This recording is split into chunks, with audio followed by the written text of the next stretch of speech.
ನೋಡ್ರಿ, ಅವರು ಅವ್ರಿಗೇನ್ ಮಾಡಿದ್ರು ನಮ್ಮ ಡಾಕ್ಟರ್ ಅಶ್ವಥ್ ನಾರಾಯಣ ಅವರು, former vice chief deputy chief minister of ಇದು ನಮ್ಮ ಸ್ಟೇಟಿಗೆ, ಅವ್ರೇನ್ ಮಾಡ್ತಾರೆ, ಫಸ್ಟ್ ಅಸೆಂಬ್ಲಿಲಿ ರೇಸ್ ಮಾಡಿದ್ರು.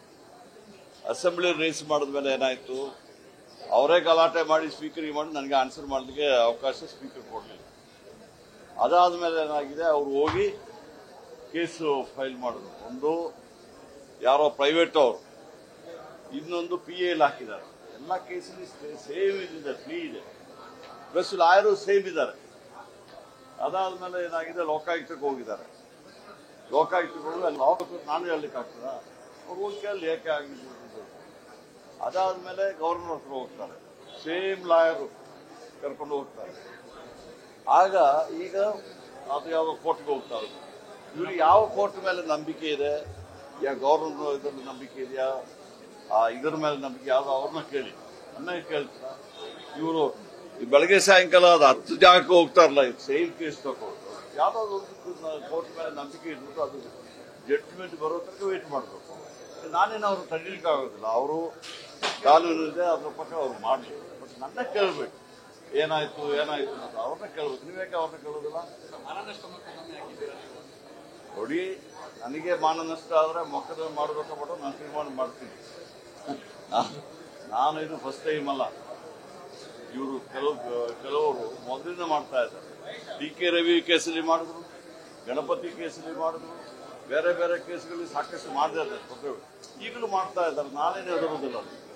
ನಾವು ಯಾವುದೇ ನಾವು ಮಾಡಬೇಕು ನ್ಯಾಯಪೂರ್ವಕವಾಗಿ ಲೀಗಲಾಗಿ ಮಾಡಿದ್ವಿ. ನಾವು worry about legally I feel. ಕೋರ್ಟಲ್ಲಿ ಕೇಸ್ ಇದೆ, ಪ್ರೆಜುಡಿಸ್ ಆಗ್ತದೆ, ದಯವಿಟ್ಟು ಅದರಿಂದ ಸ್ವಲ್ಪ ಕೇರ್ಫುಲ್ ಆಗಿ ನಾನು ಆನ್ಸರ್ ಹೇಳಿ. ಪರಮಾಣು ಬೇಕೇ ಬೇಕಾಗಿದೆ. ಅದು ನಮ್ಮ ಪಾರ್ಲಿಮೆಂಟ್ ಅಲ್ಲಿ ನಾವು ಈಗಾಗಲೇ ತೀರ್ಮಾನ ತಗೊಂಡಿದ್ವಿ. ನಮ್ಗೆ ಗೊತ್ತಿದೆ, ನರಸಿಂಹರಾಯರ ಕಾಲದಲ್ಲಿ ಅದು ಆಗಿದೆ.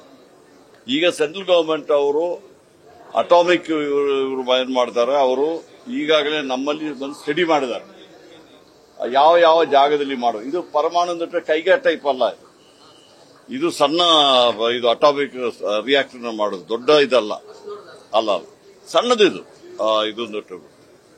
ಈಗ ಅವರು ಬಂದು ಸ್ಟಡಿ ಮಾಡ್ತಾರೆ, ಯಾವ ಜಾಗದಲ್ಲಿ ನಾವು ಮಾಡಬಹುದು. ಸೆಂಟ್ರಲ್ ಗವರ್ಮೆಂಟ್ ಅವರಿಗೆ ನೀರು ಬೇಕಾಗ್ತದೆ, ಜಾಗ ಬೇಕಾಗ್ತದೆ, ಬೇರೆ ಬೇರೆ ಇದನ್ನ ಸ್ಟಡಿ ಮಾಡಿಬಿಟ್ಟು 3 ಜಾಗ ನಮ್ಮಲ್ಲಿ ಐಡೆಂಟಿಫೈ ಮಾಡಿದ್ದಾರೆ.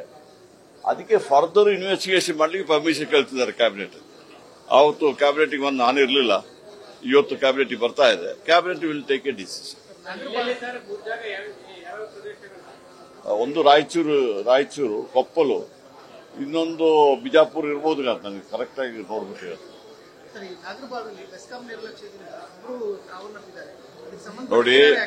ನೋಡಿ ಅದು ಯಾವುದು ನನಗೆ ಕೊಡಿ, ನಾನು ಮಿನಿಸ್ಟ್ರು. ನೀವು ಒಂದೇ ಸತಿ ನನ್ನ ಕೇಳಿದ್ರೆ ಯಾವ್ದೋ ಸಬ್ಜೆಕ್ಟ್ ಕೊಡಿ, ನಾನು ಇಮಿಡಿಯೇಟ್ ಆಗಿ ವಿಚಾರಿಸಿ ಮಾಡ್ಬಿಟ್ಟು ಆಕ್ಷನ್ ಆಗಿದೆ. ನೋಡಿ ಯಾವಾಗ ನೋಡಿ ಎಸ್ಕಾಮ್ ಲೈನ್ ಆಗಿ ಕಟ್ ಆಗಿದ್ರೆ ಅದು ಇದು ಮಾಡಿದ್ರೆ ನೋಡಿ, ನಮಗೆ ಒಂದು ಇನ್ಸ್ಪೆಕ್ಟರೇಟ್ ಇದೆ, ಅವರು ಹೋಗಿ ಇನ್ಸ್ಪೆಕ್ಟ್ ಮಾಡಿರ್ತಾರೆ, ಮಾಡಿಬಿಟ್ಟು ಅದು ರಿಪೋರ್ಟ್ ಕೊಡ್ತಾರೆ. ಯಾರಾದ್ರೂ ನಮ್ಮ ಇದರಿಂದ ಇದು ಸತ್ತಿದ್ದಾರೆ ಇಮಿಡಿಯೇಟ್ ಆಗಿ ಅವರಿಗೆ ಕಾಂಪನ್ಸೇಷನ್ ಕೊಡೋದು, ಕ್ರಮ ತಗೊಳ್ಳಿದೆ ಅಂತ ಹೇಳ್ತಾ ಇದೀವಿ. ತಪ್ಪು ಯಾರು ನಮ್ ತಪ್ಪಾದ್ರೆ ಅವ್ರ ಮೇಲೆ ಆಕ್ಷನ್ ತಗೊಳ್ತೀವಿ. ಅದು ಇನ್ಸ್ಪೆಕ್ಟರೇಟ್ ಆಫ್ ಇದಿದೆ ನಮ್ದು, ಅವರು ಅದನ್ನ ತನಿಖೆ ಮಾಡ್ತಾರೆ ಇಮಿಡಿಯೇಟ್ ಆಗಿ. ಅವ್ರು ಕೊಟ್ಟಿದಾರ ಇಲ್ವೋ ಅಂತ ನಾನು ವಿಚಾರಿಸಿಬಿಟ್ಟು ಬೇಕಾದ್ರೆ ನಿಮಗೆ ಹೇಳ್ತೀನಿ. ಓಕೆ,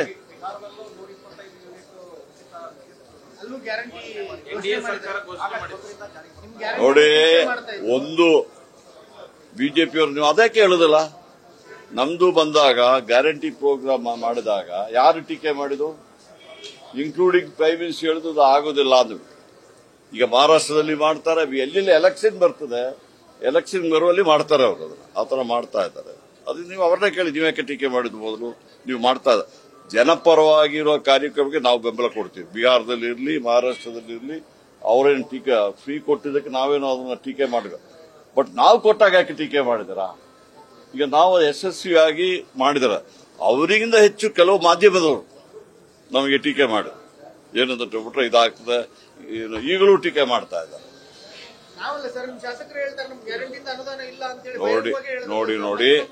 ನೋಡಿ, ಈಗ ನಾನೇನು ಹೇಳ್ತಾ ಇದ್ದೀನಿ, ನಮ್ಮ ಗ್ಯಾರಂಟಿಗೂ ಇದು ಶಾಸಕರ ಅನುದಾನಕ್ಕೆ ಯಾವ ಸಂಬಂಧ ಇಲ್ಲ.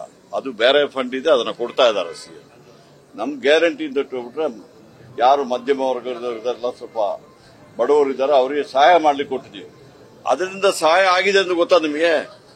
ನಮ್ಮ ರೆವೆನ್ಯೂ ಇಡೀ ಭಾರತ ದೇಶದಲ್ಲಿ number 2 Karnataka, because of that guarantee program.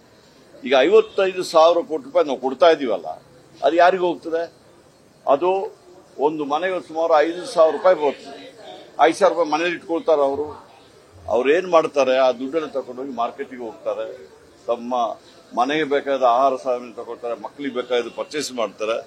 ಆಗ ಪ್ರೊಡಕ್ಷನ್ ಜಾಸ್ತಿ ಆಗ್ತದೆ.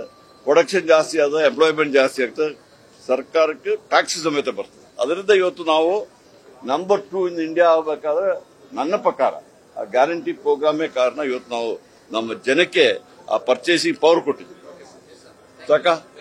ಸಾಕಾಗ್ಬಿಡುತ್ತೆ ಅಷ್ಟು ಬೇಗ. ನ್ಯೂಸ್ ಫಸ್ಟ್ ನಿರ್ಭೀತಿಯಿಂದ ನಿಮ್ಮ ಪರವಾಗಿ.